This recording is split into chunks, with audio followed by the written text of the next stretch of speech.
धन्यवाद। और जैसा मैंने सुबह कहा था कि दुर्भाग्यवश कपिल तिवारी जी जो नहीं आ पाए तो आपको मुझे पुनः सुनना पड़ेगा। तो इसी को आगे बढ़ाते हुए जब मुझसे इस सत्र की बात हुई और ये कहा गया कि लोक पर कुछ बात करनी, तो मैं ये बार बार कहता हूं जब मैं कोई उदाहरण देता हूं, जब मैं कोई कथा सुनाता हूं, धर्म की, अपनी कथा की, अपनी परंपरा की, तो मैं बोलता हूं मैं लोक से आता हूं और शास्त्र को अध्ययन करने का प्रयास कर रहा हूं। मैं आता तो देश से हूं परंतु मार्ग पर, हाईवे पर चलने का प्रयास कर रहा हूं। तो मैंने कहा कि मैं जो विषय लूंगा वह लोक और शास्त्र, उन दोनों का परस्पर संबंध क्या है और वे किस तरह से मैंने उनको ढूंढा और किस ढंग से भारतीय और हिंदू परिप्रेक्ष्य में लोक और शास्त्र उभर कर सामने आते हैं। एक सबसे बड़ा प्रश्न हमारे सामने बार बार आता है, जो आज भी आप चर्चा देखेंगे, बड़ी गहरी चर्चा छिड़ जाती है। जो राष्ट्रवादी और जो दूसरे परंपरावादी हैं, उनके बीच में एक चर्चा छिड़ती है और एक बड़ी बहस होती है कि क्या हम हिंदू एकता के लिए सारी विविधता का नाश कर देंगे, और क्या ऐसा होगा कि हम जब हिंदू एकता हम प्राप्त करने का प्रयास कर रहे हैं तो इसके कारण विविधता नहीं बचेगी। और हिंदू एकता का जो दूसरी ओर पक्ष रखते हैं वो कहते हैं कि क्या ऐसी विविधता आप चाह रहे हैं जिससे हम खंड खंड हो जाएं और हमको जिस प्रकार से हराया जाता रहा है उस प्रकार से हमें हराया जाता रहे। तो यह जो जिस प्रकार से दुट्टुक तंत्र, ये बाइनरी जो बनती है, ये विरोधाभास जो इन दो विविधता और एकता के अंदर जो बनाया गया है, वह मूल नहीं। यह जो बहस है, ये बहस हमने पश्चिम से आयात कर दी। यह बहस भी हमारी नहीं। तो जब एक कोई उपनिवेशित समाज जब अपने आप को और अपने विश्व की संरचना के बारे में सोचता है तो बहुत सारी ऐसी चीजें आती हैं, उससे यह भी पता चलता है कि वो पूरी बहस जो उसके यहाँ चल रही है वह भी उसने आयातित की है पश्चिम से। जिस प्रकार से हम दक्षिणपंथी हैं या हम वामपंथी हैं, तो अब देखिए दक्षिणपंथ जैसा कोई शब्द ही हमारे यहाँ पर, और दक्षिण का जो शिव दक्षिण मूर्ति है उनका तो ऐसा कोई भी इस प्रकार से अर्थ नहीं है, बहुत ही अलग अर्थ है। तो हमने एक राइटिस्ट, क्योंकि वहां पर लेफ्ट और राइट के बीच में जो झगड़ा होता है, तो हमने अपने लिए एक शब्द बनाया। अब यूं तो संस्कृत में यह शक्ति है कि नए विचारों को, जैसा मैंने सुबह बोला, नए विचारों को पकड़ के उसके ऊपर और नए शब्दों का निर्माण करे, परंतु कई बार ऐसा होता है कि वैसे जो अवधारणा जिसकी आप बात कर रहे हैं वह आपके समाज के ऊपर जो आप आरोपित करके देख रहे हैं, आपके समाज में वह है भी या नहीं, वह थी भी या नहीं। कोई जैसे सेक्युलर शब्द की जब हमने परिभाषा की, धर्मनिरपेक्षता, तो धर्म से निरपेक्ष होना एक हिंदू के लिए अकल्प नहीं है। हम धर्म से कैसे निरपेक्ष होंगे? जो धर्म जीवन के हर सुबह से लेके संध्या तक, सवेरे से संध्या तक और पूरे जीवन में हर कार्य में सम्मिलित है, उससे हम निरपेक्ष कैसे होंगे? परंतु हमने ये अवधारणा जो पश्चिम से आयातित की और अपने लिए ली, तो हमें ऐसे उसका निर्माण करना पड़ा। इसी प्रकार से यह जो एकता और विविधता, दोनों इनके बीच में जो परस्पर विरोध है, यह भी आयातित है। मैं कहता हूं और यही घोषणा है, आगे जाके वो अगर भगवान की कृपा रही तो एक पुस्तक भी लिखना है इस टाइटल से, why Hindu unity is not a threat to India's diversity. Hindu एकता भारत की विविधता का नाश नहीं बल्कि उसका पोषण करती है। और वह कैसी एकता है, कौन सी एकता है, यह बहस ही निरर्थक है। यह इस कारण से है कि अभी भी हम अपने आप को भी उपनिवेशित रूप में नहीं देख पा रहे। अपने जो हमारे मस्तिष्क का कॉलोनाइजेशन है, उपनिवेशन है, उसको हम हटा नहीं पा रहे। तो यहीं से हम बात आगे बढ़ाते हैं। अब देखिए, इससे पहले एक थोड़ी सी चर्चा हम ये करें कि पूरे विश्व में यह स्थिति कैसी रही।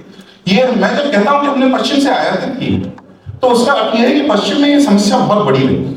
आप पश्चिम का इतिहास पढ़िए, यूरोप का इतिहास पढ़िए, आपको हर क्षेत्र में यह बहस देखने को मिलेगी कि वहां का जो उनका शास्त्र है, शास्त्र ठीक रूप से तो नहीं कहना चाहिए, पर जो उनकी बाइबल है, जब ईसाइयत के आने के बाद जो उनका शास्त्र रहा बाइबल, उसका यह प्रयास सदैव रहा है कि जो क्षेत्रीय ग्रंथ हैं, जो क्षेत्रीय धार्मिकता है, उनके ग्रंथों का, उनकी विचार परंपराओं का, उनकी ज्ञान परंपराओं का नाश को कैसे करें। और इस कारण से जो उनकी क्षेत्रीय परंपराएं हैं, जो उनकी ज्ञान ग्रंथ हैं, उनका प्रयास ये रहा है कि बाइबल से कैसे बचा जाए। उसी प्रकार से भाषा के रूप में है कि जब ईसाइयत का प्रचार बढ़ा तो लैटिन, पहले तो अरामाइक और उसके बाद लैटिन का जब प्रसार बढ़ा, तो पूरे यूरोप के इतिहास में आप देखेंगे कि लैटिन और जो दूसरी भाषा है जिनको वर्नैकुलर कहा गया, जिसका अर्थ है गंवारों की भाषा जो बोला जाता है, तो उसमें फ्रांसीसी, स्पेनी, अंग्रेजी उन्हीं भाषाओं में से एक थी। और इनके बीच में परस्पर विरोध देखा जाता है, और ये विरोध केवल अध्यात्म, ये केवल बौद्धिक नहीं है, बड़ी हिंसा हुई है इन जब दोनों भाषाओं के बीच में हुआ है कि लैटिन हो या फिर ये वाली भाषाएं हो जो इनको वो वर्नाक्युलर भाषा बोलते हैं, उनके बीच में बड़ी हिंसा हुई है, बड़े नरसंहार हुए, एक दूसरे को बहुत मारा गया है, बहुत खून बहा। तो यहाँ पर भी वहां परस्पर विरोध हम देखते हैं। फिर जो उनकी मूल संस्कृति है, अंग्रेजी में इसको और सेंट्रिपिटल और सेंट्रीफ्यूगल फोर्सेस भी बोलते हैं, कि एक जो सेंट्रलाइज फोर्स है, यानी जो वेटिकन में जो पोप का जो चर्च है, जो गिरजाघर है, वहां से सब कुछ नियंत्रित हो, अथवा फिर पूरे जो देश हैं, जो प्रांत हैं, वे अपने में स्वतंत्र हो। तो यह जो परस्पर उनके बीच में संघर्ष है, यह संघर्ष बहुत पुराना चल रहा है। आज भी विश्व के वामपंथ और दक्षिणपंथ में जो मतलब लेफ्ट और राइट के बीच में जो संघर्ष आप पूरे विश्व में देखते हैं, आप सारे कोई भी बहस देख लीजिए, वो कहीं ना कहीं इन दो इस बाइनरी में बटी हुई आपको देखेगी, इस तंत्र में बटी हुई आपको देखेगी। तो जिस प्रकार से ऐसा कहा जाता है कि क्या सरकार सारे जो संसाधन है उनको केंद्रित करे और फिर सबको बांटे, अथवा आप इतना विकेंद्रीकरण कर दें कि जो पूरे धड़े हैं वो बिल्कुल अलग हो जाए। जिस प्रकार से स्पेन की जो दशा है इस समय, वे इतने उनके धड़े एक दूसरे से अलग जा चुके हैं कि वह इस स्थिति पर है कि कभी भी बार्सिलोना कहता है कि हमको स्वतंत्र होना चाहिए, क्योंकि सारा जो हम यहाँ की आर्थिक ऊर्जा है वह तो हम ला रहे हैं। तो ये दूसरे जो मद्रिद है, जो बाकी के जो प्रांत हैं, और विशेष रूप से जो दक्षिण स्पेन के प्रांत हैं, वे तो बड़े निर्धन हैं, तो हम इनको क्यों अपना धन इनको दे दें, तो हमको अलग रहना। तो एक और ये है। दूसरी ओर इस्लाम में जब हम देखते हैं, इस्लाम जो आज इस्लामिक देश है, उनमें केंद्रीकरण इतना है कि अगर मक्का से या मदीना से कुछ कोई घोषणा होती है तो उसको पूरे 57 देश और 57 के बाद भी जहां भी मुसलमान है वो उनको पालन करते हैं। तो यह संघर्ष उनके बीच में चलता है कि केंद्रीकरण हो अथवा विकेंद्रीकरण हो, दोनों के चरम। देखिए पश्चिम और भारत में एक सबसे बड़ा जो अंतर है वो जाति, और यही धर्म की परिभाषा भी है। एक और परिभाषा है, धर्म चिर संतुलन है, परपेचुअल बैलेंस है। इसको हम थर्मोस्टेट से भी हम समझ सकते हैं। थर्मोस्टेट होता है जब कमरे में 26 अगर आपने सेट किया तो 26 से जब अधिक जाएगा तो उसको नीचे लाएगा, और जब नीचे जाएगा तो उसको ऊपर लाएगा। यह धर्म का कार्य होता है कि बैलेंस क्रिएट करना, संतुलन कैसे बनाना। तो धर्म किसी एक और झुका हुआ नहीं है, वह चिर संतुलन प्राप्त करने का प्रयास करता है। पश्चिम में पेंडुलम की तरह एक एक्सट्रीम से, एक चरम से दूसरे चरम तक जाने की अवधारणा है। 1942 में, अब देखिए इस समय जो जेंडर पे और एलजीबीटीक्यू पे जितने सारे उनके यहाँ चर्चा चल रही है, जितनी अति वहां वो कल्चर के उसमें हो रही है पश्चिम में, 1942 तक एलन टोरी जो कंप्यूटर के जो पूरा जो अवधारणा है उसके बिल्कुल मूल में जो वैज्ञानिक लगे हैं, वे क्योंकि वो होमोसेक्सुअल थे तो उनको सरकार ने दंड दिया कि वो स्वयं को कास्ट्रेट करें। उनको ऐसा बाध्य किया गया, और ऐसा करने के बाद उनको निश्चित रूप से इतना ट्रॉमा हुआ कि उन्होंने आत्महत्या कर ली। तो 1942 तक, 1942 में इंग्लैंड के कोर्ट ऐसी सजा दे रहे हैं व्यक्तियों को, और 2024 में 4 साल के बच्चे को पकड़ के जबरदस्ती से उसका जेंडर चेंज करने की बात हो रही है। तो एक स्ट्रीम से, एक चरम से दूसरे चरम तक जाना। मार्क टली एक बहुत बड़े टिप्पणीकार जो आज भी भारत में या हो सकता है उनका निधन हो गया है पिछले 1-2 साल, मुझे पता नहीं है, परंतु बहुत अच्छे ढंग से उन्होंने भारत की ओर देखा। तो एक बहुत सुंदर कमेंट कहते हैं, west goes from in relationships it has gone from constipation to diarrhea। जो बिल्कुल सही बात है कि एक ओर तो इतने संकुचित थे कि इतना मन में भरा हुआ था, पस की तरह भरा हुआ था, अब इतना बाहर आ गया है कि वो ही बहुत विभत्स हो गया है। तो पश्चिम में एक चरम से दूसरी ओर चरम तक जाने की उनकी यात्रा ही यही। इस 2 दशक तक वो एक की अति करेंगे, फिर जब वहां से अति हो जाएगी तो दूसरी की ओर अति करेंगे, क्योंकि उनके पास थर्मोस्टेट नहीं, तो उनको पता ही नहीं है रुकना कहां। बीच में बैलेंस करने के लिए, संतुलित करने के लिए धर्म ने। वह धर्म जब आता है, संतुलित करता है, तो कैसे समाज की अवधारणा होती है, केंद्रीकरण विकेंद्रीकरण में कैसा नियम संतुलन बैठता है, लोक और शास्त्र में कैसा संतुलन बैठता है। तो सबसे पहले तो हम जाने भारत की सबसे बड़ी उपलब्धियों में से एक है कि इस तंत्र को उन्होंने कभी बनने ही नहीं दिया। ये जो परस्पर विरोधी संघर्ष है, इसको भारत में कभी बनने ही नहीं दिया। लोक और शास्त्र एक दूसरे के समर्थक रहे और इन परंपराओं को हमने मार्गीय और देशीय परंपरा, एक जो सनातन धर्म का वैदिक मार्ग और दूसरा देश जो विविध है, जो पूरे देश में और जो कई सारे अलग अलग क्षेत्रों में अलग अलग विविधता लिए हुए अपने साथ है। इन दोनों का परस्पर संबंध है, एक दूसरे का पोषण करते हैं, एक दूसरे के परस्पर विरोधी नहीं। तो लोक और शास्त्र में जैसा मैंने कहा कि मैं बहुत सारे उदाहरण नहीं दूंगा, इतना समय हमारे पास नहीं है, परंतु हम जब रामायण की बात करते हैं तो एक रामायण श्रीमद् वाल्मीकि जो रचित जो रामायण है वो तो हम सबको पता ही है। उसके बाद हम जानते हैं कि श्री गोस्वामी तुलसीदास जी के श्री रामचरितमानस है और पूरे भारत में बहुत और कंद रामायण और बहुत सारे और इस प्रकार से रामायण। परंतु इतना ही नहीं, जो जन परंपरा है, जो जन श्रुति है, उसने उसको रामायण को और छोटा किया और कहते हैं कि एक श्लोक की रामायण भी है, नाम रामायण है, जिसमें 10 मिनट के अंदर अगर आप गाएं तो पूरा रामायण को नाम रूप में आप सारे रामायण गा सकते हैं। उसके बाद एक श्लोक की रामायण भी है जो वाल्मीकि ने नहीं बनाई, परंतु एक श्लोक के अंदर ही पूरी रामायण को समेटा हुआ है। तो एक श्लोक ऐसा है जो कि गांव की हर पुरुष और स्त्री उसको बहुत अच्छे से याद कर सकते हैं।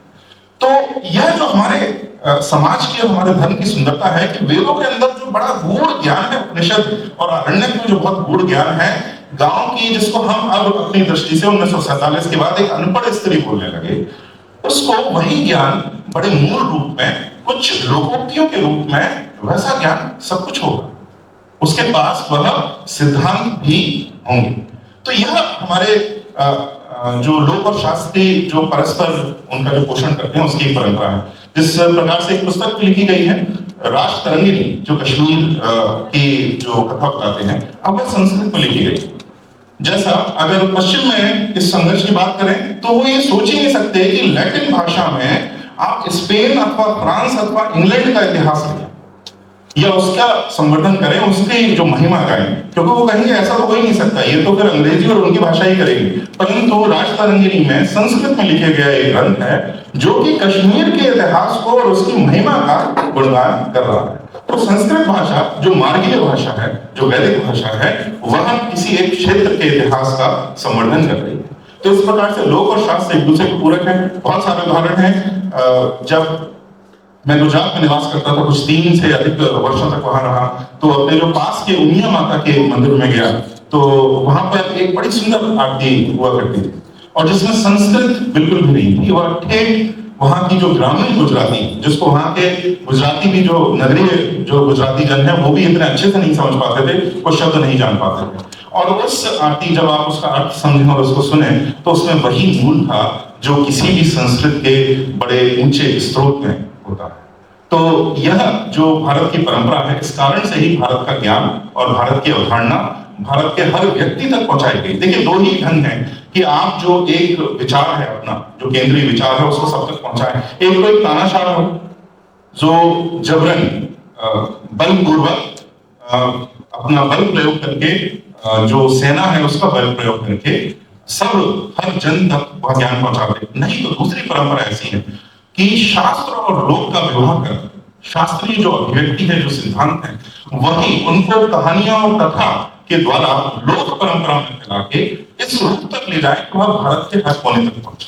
तो देखिए, पहले उपनिषद है, हमको उपनिषद पर रुक जाना चाहिए। अगर ज्ञान होता केवल एक ही पुस्तक पर्याप्त होती तो हम उपनिषद पर रुक जाते, परंतु उपनिषद के बाद इतिहास का निर्माण होता है और इतिहास के उसको महाभारत को पंचम वेद बोला ही इसलिए गया है कि जिन तक वेदों का ज्ञान सीधे नहीं पहुंच पा रहा है, उन तक उस ज्ञान को ले जाने के लिए महाभारत की इतिहास की रचना होती है। उसके बाद पुराण आते हैं, यहां तक भी हम नहीं रहते। इसके बाद हम लोक परंपरा में कथा प्रवचन परंपरा होती है, जो मुख्यतः मेरे जो माता पिता के और उनसे जो मेरे दादी दादा के जो पीढ़ी थी, उनका जो ज्ञान था, वे तो आधे तो पढ़े लिखे ही नहीं थे, वह हिंदी भी नहीं पढ़ सकते थे, देवनागरी भी लिपि पढ़नी नहीं आती थी उनको, परंतु पूरी रामायण उन्हें कंठस्थ थी। वह कैसे थी? कथा प्रवचन परंपरा के द्वारा थी। तो जो सबसे ऊंचा ज्ञान है उसको इतने इस स्तर तक ले जाना कि वह हर व्यक्ति तक पहुंच जाए बिना हिंसा के, स्वेच्छा से, यह हमारे देश की परंपरा है। तो एक मैंने वक्तव्य और है जिसमें कहा है कि ऐसा ही कहते हैं कि ब्राह्मणों ने भारत में ज्ञान को पकड़ कर रखा और दूसरों तक नहीं जाने दिया। तो यह तो बहुत सारे मैंने उसमें उदाहरण दिए हैं कि ऐसा अगर हम भारत का इतिहास देखें तो बिल्कुल भी देखने को नहीं मिलता। ऐसा क्यों करेंगे? इतिहास का सृजन ही क्यों करेंगे अगर उनको ज्ञान बांध के रखना है? कथा प्रवचन परंपरा में वही बातें वे क्यों डालेंगे, और वो भी वही समुदाय करता है अगर उन्हें ज्ञान को बांध कर रखना है। तो यहां से हम प्रस्थान करते हैं लोक शास्त्र के बारे में। तो यह जो बाइनरी, इसको अंग्रेजी में, हिंदी में दुर्जुक तंत्र या एक तंत्र आप बोल सकते हैं, जो दो का तंत्र बनता है परस्पर, यहाँ पर परस्पर पोषण कर रहा है, पश्चिम में परस्पर विरोधी है। तो मैं आपको एक के बाद एक दूसरे वो बताता हूं। तो एक लोक शास्त्र, दूसरा संस्कृत और प्राकृत है। इसकी हम पहले भी चर्चा कर चुके हैं। तो देखिए, हमारा एक है संस्कृत को देव भाषा बोला गया है कि जब ऋषि बड़े ध्यान में, साधना में, बड़े ध्यान की ऊंची चेतना के स्तर पर जब ध्यान कर रहे हैं तो उन्हें जो दिखता है, जो वो मंत्र दृष्टा है, वहां से रिवील्ड है, तो वहां से संस्कृत उन्हें दिखती है, जिसका वो संस्कृत का निर्माण होता है। ऐसा बोलते हैं कि संस्कृत बनाई गई भाषा नहीं, देखी गई भाषा है। संस्कृत तो अस्तित्व में है। जो ऋषि इतने ऊंचे पहुंच जाते हैं चेतना में कि उनको वह दिखने लगता है, वैसी संस्कृत भाषा, इस प्रकार से उसे देव भाषा बोला गया है। अब यहाँ पर संघर्ष क्यों? यहाँ पर प्राकृत किसको बोला है? संस्कृत जो संस्कृति द्वारा आपके सामने प्रस्तुत की जाए, और इसकी बहुत सारी व्याख्याएं हैं। और प्राकृत जो है, जो स्वतः ही आप और हम लोग बोलते हैं, और जो किसी भी क्षेत्र में अलग अलग भाषाएं, बोलियां बनती जाएंगी।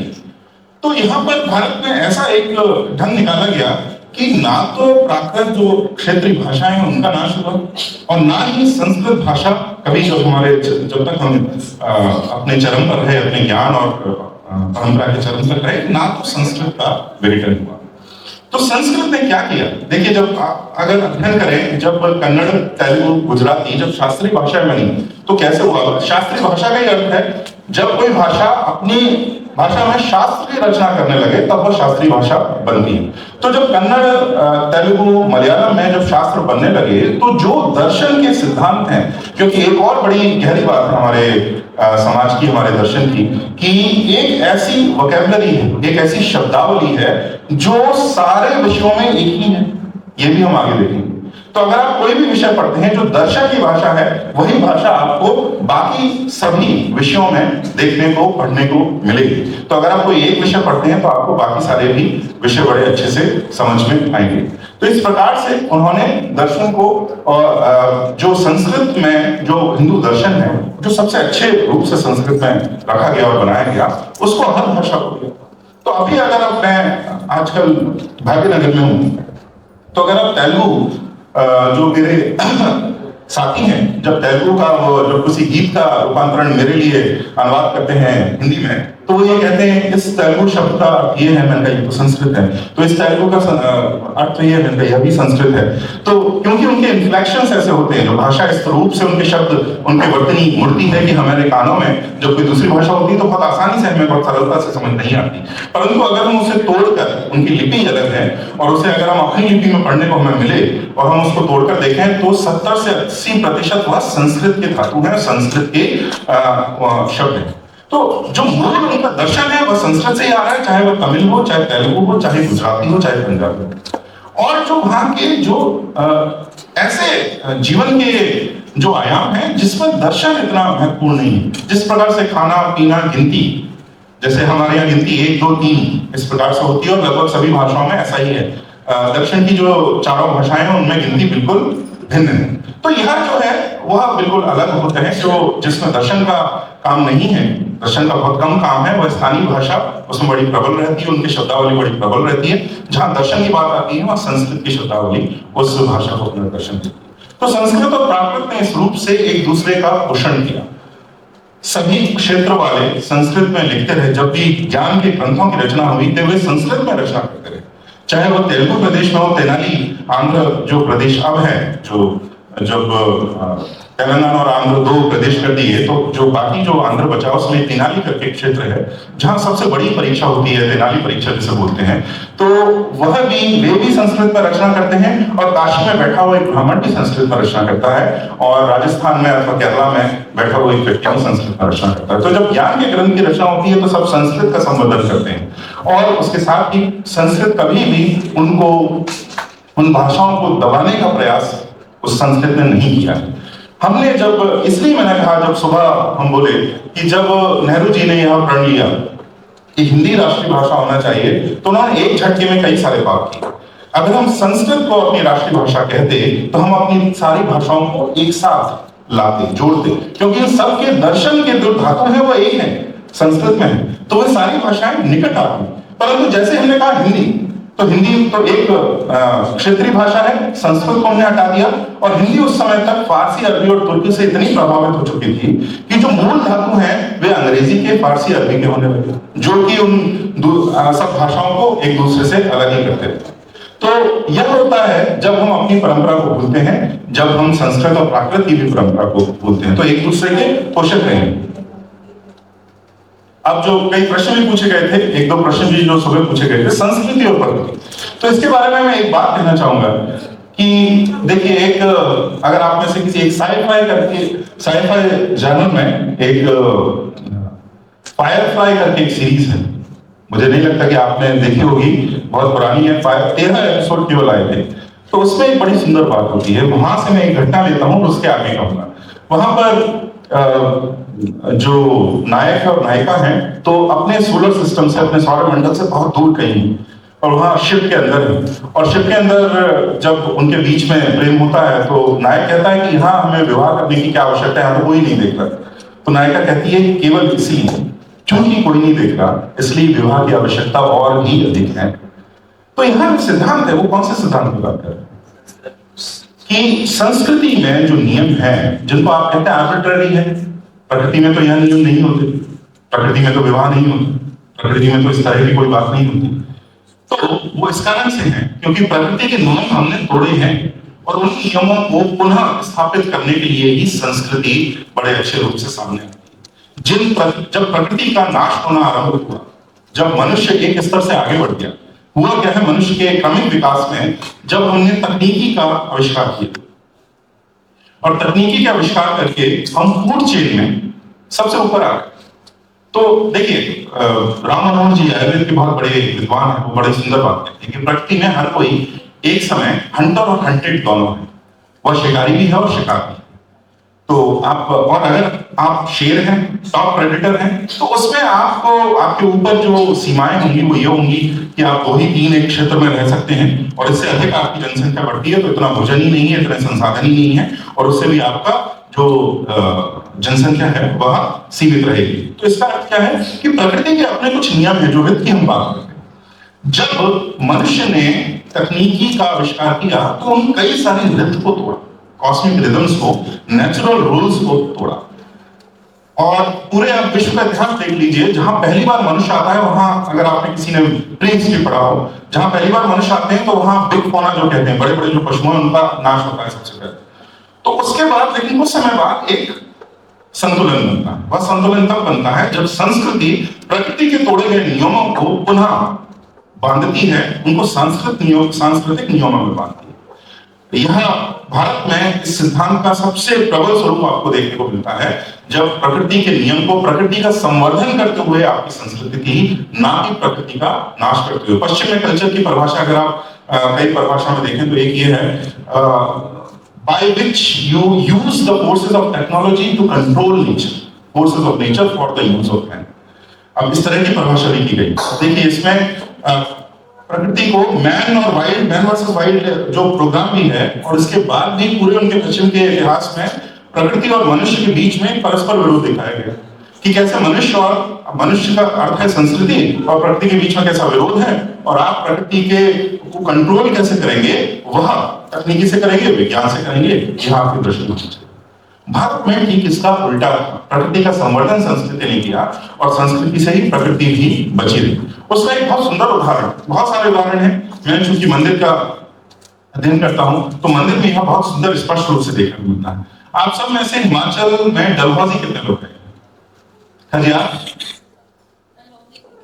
डलहौजी और खजियार, तो डलहौजी के पास एक खजियार है, ये बहुत स्पष्ट नहीं दिख रहा है, परंतु जो आपको पहाड़ तो दिख रहे होंगे, पहाड़ के पास बीच में जो काला है वह झील है, और यहाँ जो पहले दिख रहा है वह एक मंदिर। तो देखिए कि जब अगर आगमों को पढ़े तो आगम में यह बोला गया है, यह बातचीत की गई है कि मंदिर कहाँ बनाया जाए। मंदिर वहां बनाया जाए जहां वन क्षेत्र पहले से हो, और अगर वन क्षेत्र नहीं है तो आपको वन क्षेत्र बनाना पड़ेगा। उसको सेक्रेड ग्रोव बोला गया है, जिसमें किसी अरण्य जिसमें किसी जीव जंतु को हम हानि नहीं पहुंचाते हैं, जीव जंतु को हम के विरुद्ध हम हिंसा नहीं करते हैं। तो जहां मंदिर बनाया जाएगा वहां देवता तो नहीं, जो देवता मंदिर के अंदर मूर्ति है, विग्रह है, उसमें देवता तो वास करती है। पास में वन क्षेत्र भी हो और वहां एक जल का स्रोत भी हो, या तो वह किसी नदी के तट पर हो, अथवा किसी समुद्री तट पर हो, अथवा किसी झील के पास हो। और अगर यह सब नहीं है तो आप मंदिर का एक कल्याणी बनाते हैं, मंदिर की पुष्करिणी बनाते हैं। मंदिर में एक झील, एक तालाब, एक पोखर वहां बनाते हैं, जिसका आप साफ सफाई करते हैं, जिससे वह देवता का और मंदिर का कार्य उसके ऊपर चल सके। तो ये ट्रिनिटी इसको बोलते हैं कि तीन, जब मंदिर बनाया जाता है तो वहां पर वन क्षेत्र भी होना चाहिए और वहां पर जल स्रोत भी होना चाहिए। तो यहाँ देखिए कि आज अगर आप कई भाग्यनगर के अंदर तो जाएं तो कई ऐसे मंदिर देखेंगे पूरे क्षेत्र में, जो भाग्यनगर के बहुत सारे एरियल शॉट्स आते हैं, इंस्टा रील्स आती हैं जिसमें बड़ा मॉडर्न और बहुत सारे बिल्डिंग्स हैं, तो उसमें बीच में देख के अगर कहीं पेड़ और पानी आपको दिख रहा है तो वह निश्चित वहां एक मंदिर है और जिन्होंने इसका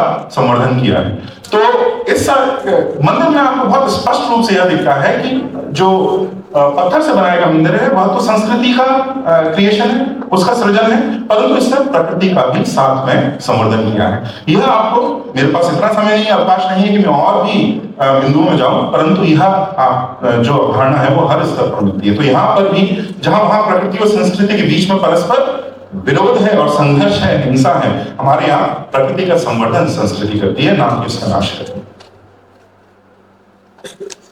और इसी को, इस सब को सूक्ष्म रूप में हमने मार्ग और देश की परिभाषा की। मार्ग हाईवे, देश country, so highway and country, ऐसा एक भाषा है। तो इसमें मैंने देवताओं को क्यों लिया है? मणिपुर अभी बहुत चर्चा में है, मणिपुर की जो मैतेई समुदाय है, जो वहाँ की वादी है, वो बड़ी चर्चा में है। मैतेई हिंदू है, उनकी भाषा बहुत अलग है, वह तिब्बतो बर्मन भाषा है।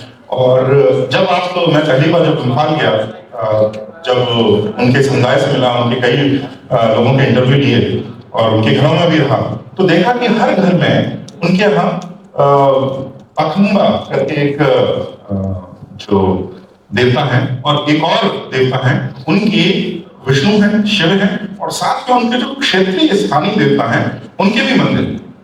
तो जब हमारे ऋषि, हमारे मुनि जब वहां गए और उन्होंने उनको वैष्णव धर्म, शैव धर्म, शाक्त धर्म, जब ऐसे देवी देवताओं की पूजा करना आरंभ कराया, तो उन्होंने उनके देवी देवताओं का नाश करने का प्रयास नहीं किया, बल्कि जो मंदिर कभी नहीं बनाते थे, क्योंकि उनके यहाँ ये ऐसे प्राकृतिक धर्म थे कि वह एक देवता है जिनकी हम मूर्ति भी नहीं बनाते हैं, जिनका वो केवल उनकी कथाओं में और उनके जो रीति में है, रीति के अंदर वो आता था, नीतियों के अंदर वो आता था, उसको उन्होंने पहली बार हमारे साधुओं ने जाके उनके मंदिरों का निर्माण किया। आज भी अरुणाचल प्रदेश में बहुत तेजी से धर्मांतरण चल रहा है ईसाइयत में, परंतु जो भारत, जो हिंदू, जो वहाँ समुदाय है, जो वहाँ बहुत अच्छा कार्य करने का प्रयास कर रहे हैं, वहाँ दोनियो पॉलो करके उनका जो क्षेत्रीय धर्म है, जो उनके देवता हैं, दोनियो पॉलो के मंदिर वहाँ बना रहे हैं और ये हिंदू बना रहे हैं। यहाँ से ब्राह्मण जाते हैं जो वहां जाते हैं दोनियो पॉलो के मंदिर बनाते हैं, और ये भी कहते हैं कि शिव भी देवता है और इस शिव के भी स्वरूप एक है। सिक्किम में भी इस प्रकार से कार्य हुआ है। त्रिपुरा में अगर अगरतला में जाएं तो 14 देवताओं का एक मंदिर है, बहुत सुंदर मंदिर है। वे सारे 14 देवता त्रिपुरा के जो जनजाति देवता हैं वे हैं, पर सबका एक बोर्ड भी लगा हुआ है बहुत सुंदर। अगर आप कभी अगरतला, बहुत सुंदर राज्य है त्रिपुरा, वहां आप जाएं तो वहां एक बोर्ड लगा रहेगा और हर जो उनके स्थानीय देवता हैं उनका एक हिंदू इक्विवेलेंट है, यानी जो उनके देवता हैं उनका एक नाम ऐसा है जो शिव का कोई स्वरूप है, एक नाम ऐसा है जो विष्णु का कोई स्वरूप है। तो हर उनके देवता का एक स्वरूप हमारे जो मार्गीय धर्म है उसमें भी मिलता है। वहीं आपने ये जो दूसरा आप नाग देवता के जो विग्रह आप देख रहे हैं, आप किसी भी मंदिर में जाए भारत में कहीं ना कहीं आपको बीच में एक नाग देवता का पेड़ के नीचे कुछ विग्रह, कुछ मूर्तियां आपको दिख जाएंगी। यह जो चित्र है, यह है केरला में कोट्टयम के पास में, एर्नाकुलम के पास में मनासला नाग देवता मंदिर। ये इतना सुंदर मंदिर है, नाग की ही आराधना होती है। और इनके यहाँ भी जो मुख्य मंदिर है वो शिव को समर्पित है, परंतु जो शिव के आसपास जितने भी देवी देवता हैं, जो पार्वती हैं तो नाग पार्वती, विनायक हैं नाग विनायक, और इस तरह से उनको नाम देके, संख्या विशेषण देके सारे देवी देवता, नागों की भी पूजा वहां प्रधान है, शिव की भी पूजा प्रधान है, और आपके देवी देवता में वहां स्थानीय देवी देवता भी। तो इस प्रकार से जो वैदिक संस्कृति की जो ज्वाला है, जो ज्योति है, वह हर क्षेत्र में पहुंचाई बिना उनके देवी देवताओं और उनके क्षेत्रीय परंपराओं का नाश किए। जब ईसाइयत कहीं आगे बढ़ती है तो वहां सबसे पहले ये कहती है कि आप अपने देवी देवताओं की आराधना बंद करें, उनको तोड़ें, उनके विग्रहों को, उनका प्रसाद ना खाएं, और सारा सब कुछ उल्टा करें। तो यहाँ कैसे, किस प्रकार से भारत ने, हिंदू धर्म ने ठीक उल्टा किया। यही कारण है कि उत्तर पूर्व में आज में हम, अगर आप उत्तर पूर्व में आज जाएं तो अरुणाचल में बहुत, जो सबसे पहला, तो मोदी जी ने कहा है कि वह आप अंतिम गांव नहीं, प्रथम गांव है अरुणाचल का, जहां पर, क्योंकि वहां से सूर्योदय होता है। वहां जो दिबांग एंजॉ करके जो जिले हैं, वहां पर कहा जाता है कि रुक्मिणी का वह मानता है। तो वहां पर कुछ हल्दी के पेड़ हैं, और ऐसा कहा जाता है जब रुक्मिणी विवाह के बाद पुनः वहां पर आए तो उन्होंने अपने हाथ से जो हल्दी, जो उनके झड़ी, वह यह पेड़ है, इसलिए वो उसको कभी नहीं काटते। तो वहां भी महाभारत की कथा है, जिसके कारण वे आज भी बड़ी अपनी संस्कृति से जुड़े हुए हैं। बाकी वे अपनी क्षेत्रीय परंपराओं को पूरा मानते हैं। मणिपुर हम देखते हैं, महाभारत में मणिपुर की व्याख्या है, कुछ इतिहासकार कहते हैं कि मणिपुर कहीं और उड़ीसा में भी है, वह भी हो सकता है, परंतु हमारे यहाँ एक क्षेत्र कई स्थान पर हो सकता है, इससे हिंदुओं को कोई समस्या। मैं स्वयं शबरी के 3 क्षेत्रों में जा चुका हूं, और वहां के स्थानीय लोगों को इसमें कोई भी संदेह नहीं था कि हमारा जो क्षेत्र है यही शबरी है। और उनको अगर आप बता दें कि तो वहां भी है, तो वहां भी है, तो वहां भी है, तो भी उनको कैसी कोई समस्या नहीं होगी, क्योंकि हमारे यहाँ एक सिद्धांत बार बार आता है, एक कथा बार बार भारत देश के जो भूगोल है उसके ऊपर बार बार अंकित होती है, और उससे हमें कोई समस्या नहीं होती।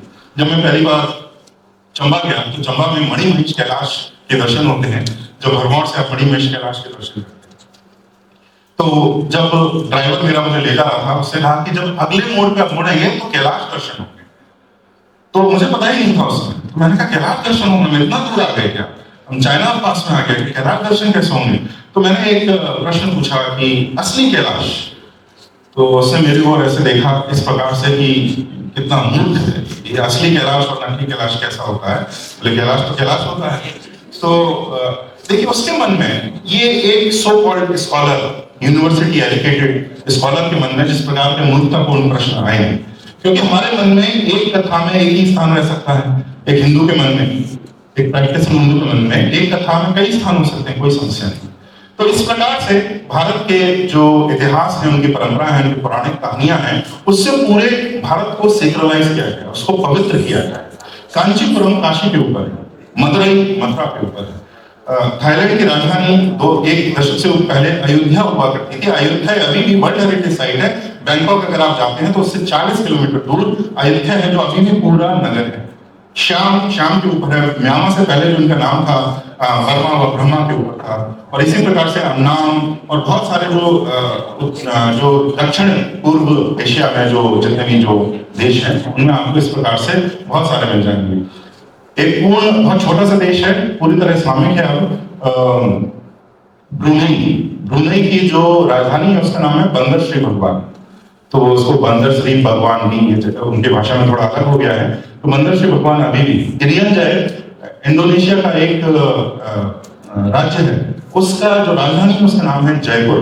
तो इस प्रकार से आपको वहां एक ही सिद्धांत, एक ही कथा बार बार दूसरे क्षेत्र को पवित्र करते हुए आपको देखती है। तो इस प्रकार से हमने पूरे भारत में जहां भी गए हैं, जो विठोबा भगवान विठोबा का जो स्वरूप है, तो उसमें वहां के क्षेत्रीय लेजेंड भी हैं, क्षेत्रीय कथाएं भी हैं, और उनको विष्णु का स्वरूप तो माना ही जाता है। उसके साथ में और जो स्थानीय जो कथाएं वे भी विलुप्त नहीं होती। अभी आता कहां से है? आप डरिए ना, मैं इसमें फिर से बहुत गहराई से नहीं जाऊंगा। हम मानते क्यों हैं ये साम्य, ये जो मैंने आपको सारे तंत्र बताए, सारे जो परस्पर जो दो इकाई बताई, उनके अंदर इतना साम्य क्यों है? उसका कारण ऐसा है, जो हमने सुबह जो चर्चा की थी, कि एक ब्रह्म है जो परम चेतना है, और ऐसा माना गया है कि हम सभी उसके स्वरूप हैं। तो जब हम सभी उसके स्वरूप हैं, तो इस कारण से जो विविधता आपको दिखती है वह एकता से ही निकली। तो इसके उनके बीच में कोई विरोध, बहुत गाढ़ा विरोध नहीं हो सकता। जो विरोध आपको दिख रहा है वह बहुत उतला है। आप थोड़ी गहराई में जाएंगे तो आपको उनकी एकता का अनुभव होगा।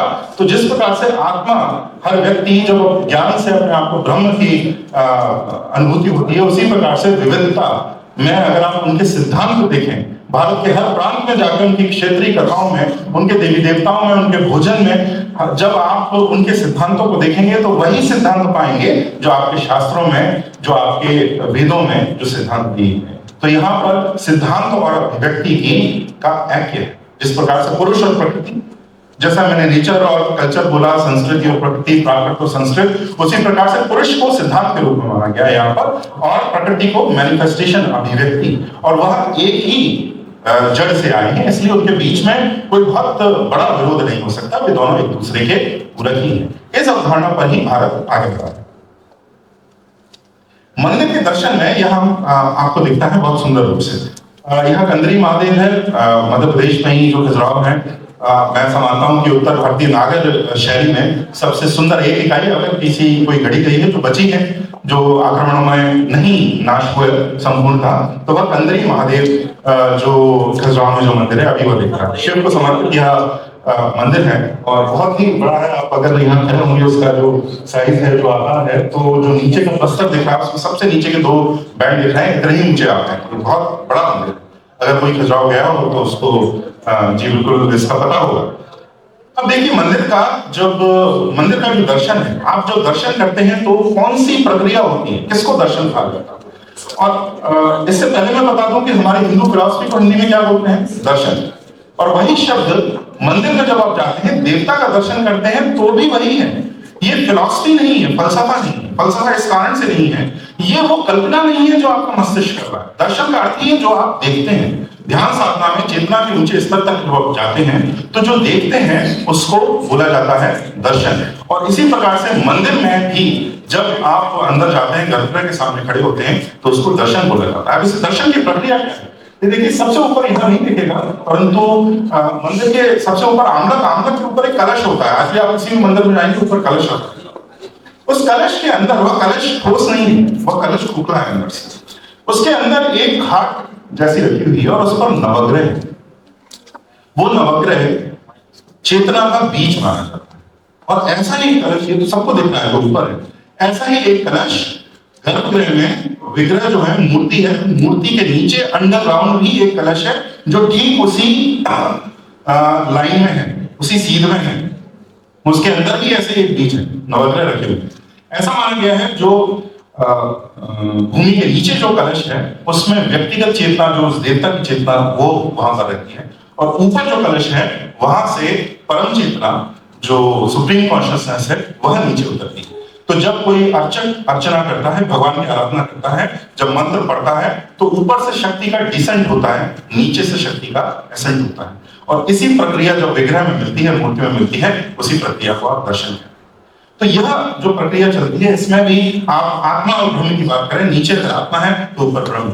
और हमारे यहाँ माना जाता है कि आप एक इच्छा करें देवता के ऊपर के पास बढ़ने की, उसकी और पद बढ़ाने की, तो देवता 10 पद आपके साथ आते हैं। शक्तिपात की अवधारणा है, एक शक्तिपात परंपरा भी है, परंतु शक्तिपात का अर्थ यह है जब शक्ति अपने स्तर से नीचे आके आपकी सहायता करती है। शक्ति बहुत ऊंचे चेतना के स्तर पर है, जो परम चेतना है, नीचे आके आपकी सहायता करती है, आपको ऊपर उठाती है। यही मंदिर में प्रक्रिया होती है। और इसको मैं आपको जो ये सिद्धांत बार बार यह रिपीट हो रहा है, उसको मैं आपको बता के उसके बाद प्रश्न उत्तर देंगे। चक्र की अवधारणा भी ऐसी ही, सहस्रार चक्र और मूलाधार चक्र। जब भी हम ध्यान करते हैं तो माना जाता है कि गुरु का और देवता का अनुग्रह होता है। अनुग्रह का अर्थ भी शक्तिपात ही है कि शक्ति अपने स्तर से ऊंचे स्तर से नीचे आती है। तो सहस्रार से मूलाधार तक, और जिन्होंने दीक्षा लेकर ध्यान किया होगा उनको यह अनुभव भी है, फिजिकल एक्टिविटी भी आपको ऐसा अनुभव बहुत स्पष्ट होता है कि ऊपर और जो नीचे के चक्र हैं वह एक जोड़े जा रहे हैं जब आप ध्यान करते हैं, साधना करते हैं। तो यहाँ पर भी वही प्रक्रिया होती है जो मंदिर के अंदर होती है, जो आपको भारत के हर तंत्र में मिलेगी, प्रकृति, संस्कृति, प्राकृतिक संस्कृति में। अब भाषा में भी यही स्तर है। भाषा के 4 स्तर बताए गए हैं, परम, प्रशंति, मध्यमा और वैखरी। जो जिस भाषा में हम बात करते हैं वैखरी, परा, उस परा को आप शब्द ब्रह्म के रूप में आप देख सकते हैं कि परा परम स्तर पर, इसलिए उसको परा माना गया। वहां कोई शब्द नहीं, वहां आकृति भी नहीं।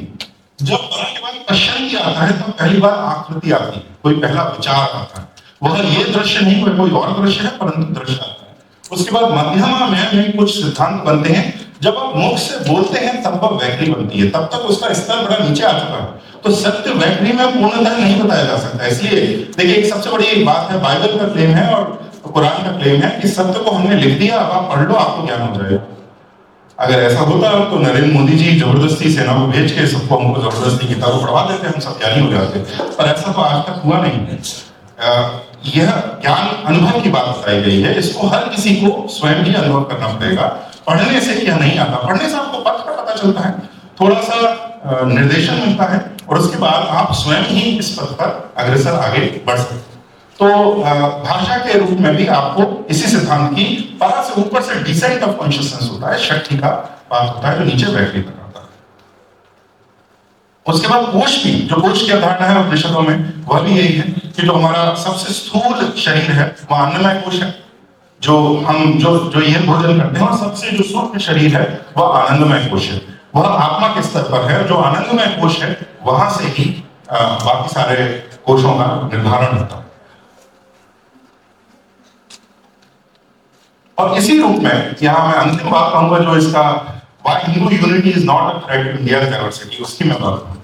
ये जो मंदिर आपको दिख रहा है, ये छत्तीसगढ़ हमारे जो निकटतम जो राज्य है उसका एक मंदिर है। राजिम करके एक नगर है, राजिम है, राजीव लोचन मंदिर है। तो श्री राम की आराधना होती है, बहुत ही सुंदर मंदिर है, और इसमें कभी भी पूजा आराधना रुकी नहीं। जब आक्रमण हुए तब भी उन्होंने विग्रह को बचाया, उसकी पूजा आराधना करते रहे, फिर से इस मंदिर में स्थापित किए, और आज भी वह आराधना चल रही है।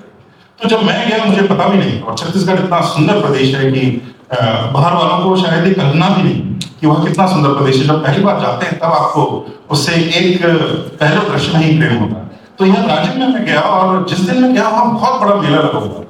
तो मुझे पता चला कि ये क्या है, तो उन्होंने कहा राजिम कुंभ है, अभी राजिम कुंभ का समय है।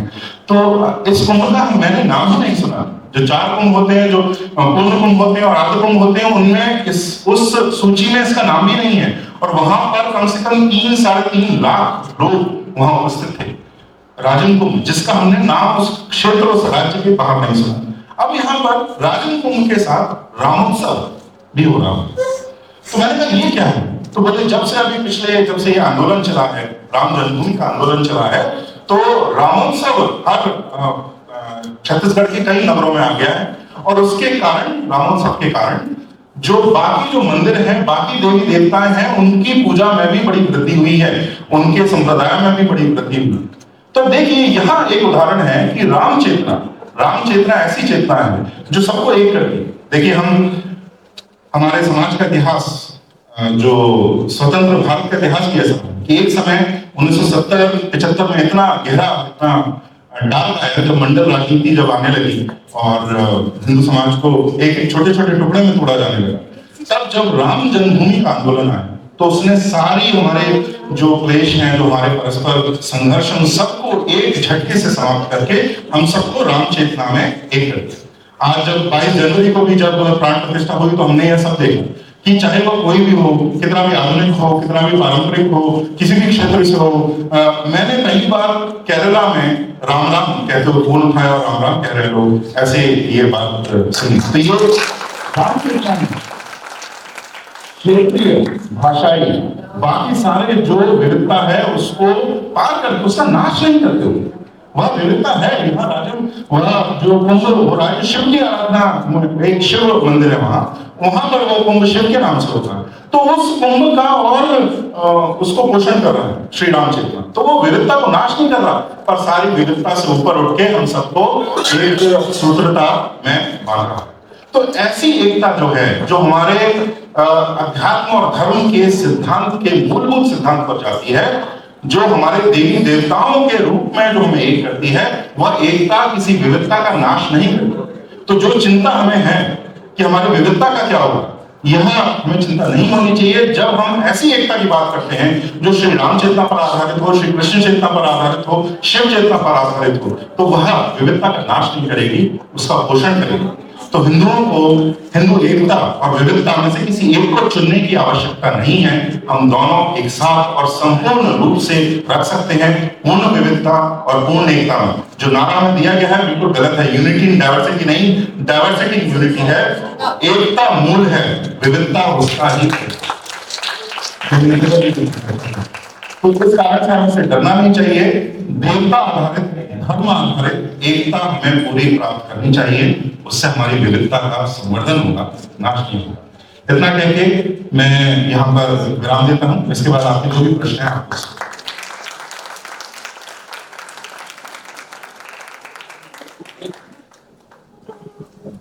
सभा में उपस्थित सभी श्रोतागण 3 प्रश्न रहेंगे और 3 प्रश्न ही आप लोगों को पूछना है।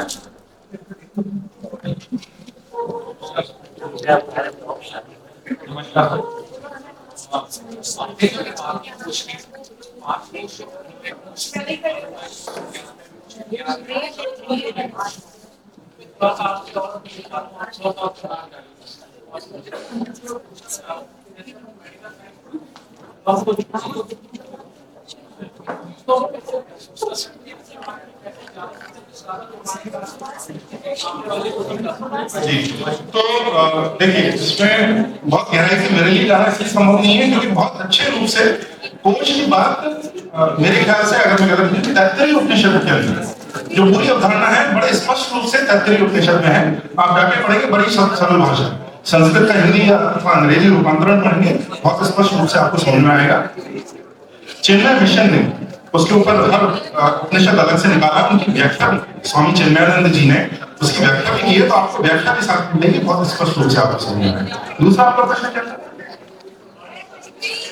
हाँ, तो प्रामाणिकता ये है, जैसा मैंने सुबह भी बताया, विज्ञान की प्रामाणिकता बाहर है, लैब में। हमारी प्रामाणिकता है अंदर। अंदर कैसे है? जब आप साधना करेंगे तो वेद जो सत्य है, क्यों कहा जाता है, जो भी वेदों में लिखा है, जब आप साधना करेंगे तो आपको एक एक सत्य दिखेगा, आपको उसका दर्शन होगा। और आज तक हम शब्द को प्रमाण क्यों मानते हैं, वेद को प्रमाण इस कारण से मानते हैं क्योंकि ऐसा नहीं है अंधविश्वास है, क्योंकि अनगिनत ज्ञानियों ने जब वो साधना में गए तो उनको वही सत्य दिखे जो वेदों में दिखे।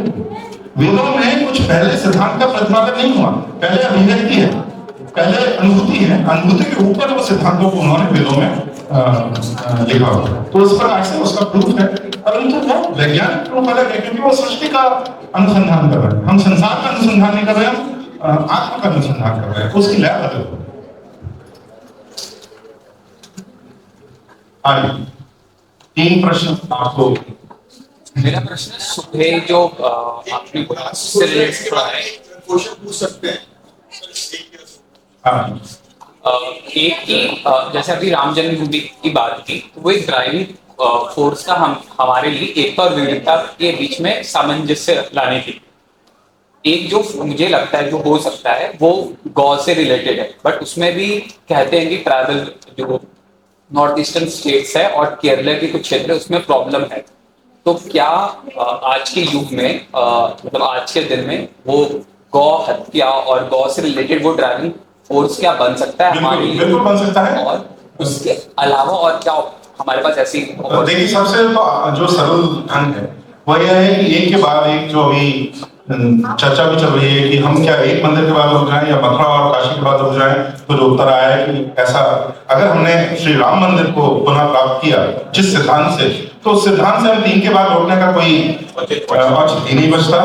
तो हम हर मंदिर जो खोया गया है, एक एक मंदिर, ग्रामीण मंदिर जो खोया गया है, हम सबकी पुनः प्राप्त करेंगे। तो एक तो एकता की सूचना बांधने का सबसे अच्छा तरीका अनवरत है, चलता ही रहेगा। अभी मतलब ऐसी सूचना है कि सरकार आने के बाद मथुरा होगा और अगले चुनाव के पहले काशी होगा। इस तरह से चुनाव भी आगे बढ़ाए जाएंगे तो अच्छा है। एक के बाद एक मध्य प्रदेश के अंदर भी धार है, गौशाला है, विदिशा में है, बहुत सारे मंदिर हैं, अनगिनत मंदिर हैं। इनको आप रिक्लेम करते जाइए, हिंदू एकता के सूत्र में बढ़ता जाएगा। और ये जो बढ़ते हैं हम क्षेत्रीय जाति विवादों में, उनसे हम ऊपर उठाएंगे। तो पहला तो ये गौ संवर्धन भी बहुत बड़ा हो सकता है। बस ये है कि देखिए उसके लिए हमें अर्थव्यवस्था में भी सोचना पड़ेगा। बिना अर्थव्यवस्था के सोचे आप केवल गौ संवर्धन की बात करेंगे तो वो नहीं होगा। उसका कारण ये है कि आप बैल का क्या, सबसे बड़ा है बैल का क्या करेंगे, या जो मील है उसका आप क्या करेंगे। तो हिंदू पूरा सम्मान करने के बाद, पूरे जीवन सेवा करने के बाद उसको फिर जो समाज है वो कसाईयों को दे आता है। तो उसका कारण है आपको अर्थव्यवस्था में गो आधारित अर्थव्यवस्था क्या हो। जेके बजाज जी, जतिंदर बजाज जी, जिन्होंने डेमोग्राफी पे भी काम किया है, उन्होंने बहुत सुंदर पुस्तक लिखी है इस पे, गौ संवर्धन पे। तो फूड फॉर ऑल है और गो आधारित समाज कैसा हो, इसके ऊपर भी अवधारणा है। बहुत सारे व्यक्तियों ने काम किया, उन्होंने भी बहुत अच्छा काम किया। राम राम भाई साहब, मेरा क्वेश्चन है, जिस प्रकार आपने स्पेन में केंद्रीकरण के बारे में आपने हमें बताया, उसी प्रकार हम देखते हैं कि दक्षिण भारत के दक्षिण भाग का भी हम केंद्रीकरण की तरफ देख रहे हैं। तो उसमें हिंदुओं को हम किस प्रकार एकजुट कर सकते हैं एवं देश के सभी हिंदुओं का किस प्रकार एकीकरण हम कर सकते हैं? विकेंद्रीकरण की आप बात कर रहे हैं कि जैसे वो कैसे सेसेशनिस्ट हो रहे हैं, अलग जा रहे हैं। तो केवल दक्षिण नहीं, वो तो भारत के हर उसमें, जैसे उत्तर पूर्व में तो और है और तेज वो जो उनकी वाणी है कि हमको अलग होना चाहिए। तो देखिए जब आप धर्म की इन्होंने हमें, देखिए हमारा पतन राजनीति का इतना हो गया कि हमको आरोप लगा आप धर्म की राजनीति करते हैं। अरे तो राजनीति अगर धर्म की ना हो तो और कैसी हो? धर्म संगत राजनीति से अच्छी राजनीति और कौन सी हो सकती है? तो आप धर्म की राजनीति करते जाइए, एकजुट होते जाइए।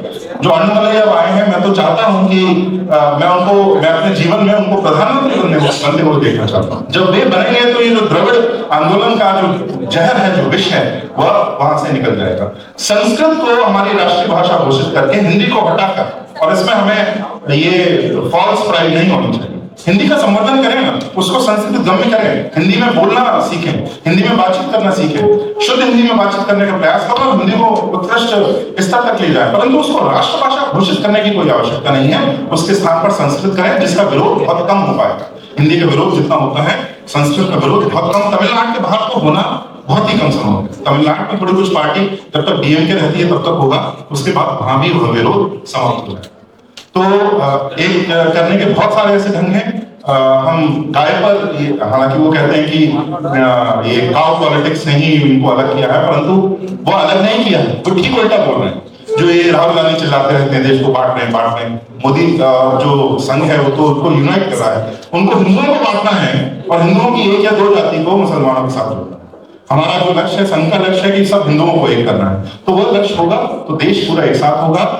बल्कि एक अभी बहुत बड़ी बात है, तो इसको कम से कम 15 मिनट लगेंगे। उत्तर पूर्व में अंग्रेजों ने अपने समय में बहुत एक्टिव रूप से धर्मांतरण कराया, क्योंकि उनका कहना था अगर बॉर्डर पे सब ईसाई रहेंगे तो वो लॉयल रहेंगे लंदन के क्राउन के। तो इसलिए उन्होंने नागालैंड, मिजोरम, मेघालय में जबरन धर्मांतरण कराया। ये बहुत गलत अवधारणा है कि अंग्रेजों ने धर्मांतरण करने का प्रयास नहीं किया। भारत के कई जनजातीय क्षेत्रों में और भारत के सारे सीमाओं पर उन्होंने ये प्रयास किया। तो वहां पर जहां भी थोड़े जनजाति समाज है, वहां उन्होंने अपनी अलग अलग नीति निकाल के उनका धर्मांतरण किया। तो हमारे स्वतंत्रता के बाद हमें ये चाहना था कि जिस प्रकार से उन्होंने कहा कि जो सीमाएं हैं वो केंद्र के निकट रहनी चाहिए, धर्म में, रिलीजन में, तो हमको उन्हें हिंदू धर्म के पास लाना चाहिए था। हमने नहीं किया, क्योंकि हम कह भी नहीं सकते कि हमारा राज था। 2014 तक भी जो मोहन भागवत जी ने कहा कि 800 वर्ष बाद हमारी सरकार आई है, तो अब धीरे धीरे होगा। उसका एक मैंने आईआईटी खड़गपुर में एक वक्तव्य दिया है, तो उसमें यह बात, तो अगर आपको सुनेंगे तो उसमें। नमस्कार, मेरा एक बहुत छोटा सा प्रश्न है। अभी आपने एक मंदिर का पूरा संरचना बताते हुए बताया कि इसके कलश में नवग्रह स्थित है, तो आप क्या बता सकते हैं ये किस आपका मंदिर का नाम भी बताएं तो? मंदिर मैंने बताया, कंदरी महादेव, खजुराहो। उसके कलश में नवग्रह, सब हर मंदिर के ऊपर जो कलश है उसके अंदर नवग्रह, जिनको बीच माना। धन्यवाद। भाई साहब, संस्कृति और प्रकृति के बीच में जो से ये लास्ट क्वेश्चन रहेगा। भाई साहब ने बताया कि भारतीय संस्कृति और प्रकृति एक दूसरे के पूरक हैं, लेकिन वर्तमान युग में जिस प्रकार तकनीकी में आविष्कार हुए हैं, जिसमें अपग्रेडेशन हुए हैं, आज जो निर्माण कार्य चल रहे हैं वो वास्तविक रूप में भारत में भी उसका कारण ये है कि प्रकृति का संवर्धन कैसे होगा जब भारतीय संस्कृति का ही हमने संवर्धन नहीं किया। तो जिस प्रकार की अर्थनीति हमारी है, वो अर्थनीति ही भारत की जो मूल जो उसका स्वभाव है उसके अनुसार नहीं। तो आज जो आप सब विनाश देख रहे हैं वह तो इस कारण से है कि हमने जो अर्थनीति अपना ली है वह बिल्कुल भी हिंदू नहीं है, बिल्कुल भी बात नहीं। तो हमें अर्थनीति पर पूरा पुनः जो मैंने कहा कि गो संवर्धन की भी आप बात करेंगे, बिना अर्थनीति के आप बात नहीं कर सकते। इसी प्रकार से प्रकृति के संवर्धन की आप जब बात करते हैं तो अर्थव्यवस्था के बिना बात करें आप उसकी बात नहीं कर सकते। तो उस पर हमको बातचीत करनी पड़ेगी और ये बहुत बड़ा विषय, तभी संवर्धन होगा, नहीं तो आपकी संस्कृति आप पालन करेंगे नहीं पाते। हम आज तक धर्म तो शिक्षा को अपने बालकों को दे नहीं पा रहे थे, अब पहली बार आईपीएस के बाद ये संभव हो रहा है, जैसे मैंने सुबह बोला। तो अभी तो यह 2014 में हमारी स्वतंत्रता हुई है, तो उसके बाद तो धीरे धीरे कुछ बात होंगी। सर मेरा सेम क्वेश्चन था बट मैं एग्जांपल ऐड करना चाहता हूं। ये सेम क्वेश्चन मेरा था बट इसके बाद हम बाद में बात करेंगे। इस एग्जांपल के साथ में था कि जैसे उज्जैन और अयोध्या में आप मंदिर बना के इकोनॉमिक रेट इजीली कर सकते हैं, कोई इशू नहीं है। बट जब हम सेम क्रिएट करना चाहते हैं केदारनाथ बद्रीनाथ में, तो वो इशू आता है नेचुरल कैलेमिटी वाला। तो आपके हिसाब से उसको सॉल्यूशन तो इसमें हमको प्रकृति का जो उसके नियम है उनके सबका पालन करना पड़ेगा। कॉरिडोर बनाना तो ठीक है, पर कॉरिडोर में वहाँ के जो इकोसिस्टम है, जो वहाँ की जो तंत्र है, जो प्राकृतिक तंत्र है, उसका नाश ना हो जाए, हमें ध्यान रखना पड़ेगा। तो अभी कई स्थान पर हुआ है, तो वो दो मत हैं। एक कहते हैं कि इससे तो बड़ा कुछ हो ही नहीं सकता, वे बिल्कुल गलत है। कॉरिडोर बनाने की आवश्यकता थी, परंतु इसको बहुत एक संवेदना के साथ बनाया जा सकता है। ऐसा नहीं है कि जो वहाँ के जो स्थानीय लोग हैं उनसे आप कुछ ना पूछें या उनकी मान्यताओं को न ध्यान देने से कामाख्या में भी हो रहा है, परंतु ऐसा भी नहीं है कि उसकी आवश्यकता नहीं है। ये कहना बिल्कुल गलत होगा कि आप वहां पर सुविधा न दें, क्योंकि देखिए हमारे ग्रंथों में लिखा गया है कि राजा का कार्य है हर तीर्थ क्षेत्र पर यात्रियों के लिए सुविधा करें, पर वो सुविधा प्रकृति को नष्ट कर दे, यह नहीं हो। जैसे जागेश्वर धाम है, अगर कोई जानता है उत्तराखंड में जागेश्वर धाम है, बहुत सारे मंदिर हैं, बड़े प्राचीन हैं, 1300-1400 वर्ष पुराने मंदिर हैं। वह इतने सुंदर जंगल के बीच में है, और अब ये ऐसा एक प्रस्ताव आया है कि 6 लेन रोड बनाना। तो 6 लेन रोड की वहां पर आवश्यकता नहीं है, 1 लेन या 2 लेन रोड को ही बहुत सुंदर आप बना सकते हैं। 6 लेन बनाने की आवश्यकता नहीं है, उन पेड़ों को काटने की आवश्यकता नहीं है, वहां पर काम हो सकता है। पूछिए इसके बाद जैसे कि भारत की बात करते हैं तो एकता आती है, तो हिंदू मुस्लिम सिख ईसाई अलग क्यों, अलग अलग मंदिर मस्जिद क्यों, एक क्यों नहीं हो सकते जब हम सब हिंदू? क्योंकि वो नहीं होना चाहते। तो देखिए भारत की बात इसलिए मैंने कहा, भारत का बहुत सनातन बोल और हिंदू बोल है।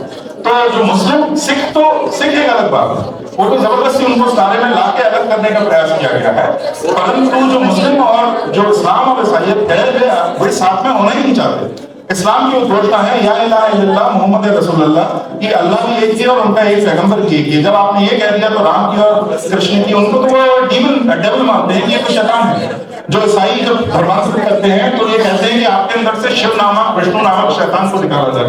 तो उनके संग एकता कैसे होगी? उनको एकता नहीं करनी है, उनको एकता करनी है हमारा धर्म परिवर्तन करके एकता करनी है। उनके संग कोई एकता नहीं हो सकती है, बिल्कुल स्पष्ट। ठीक है,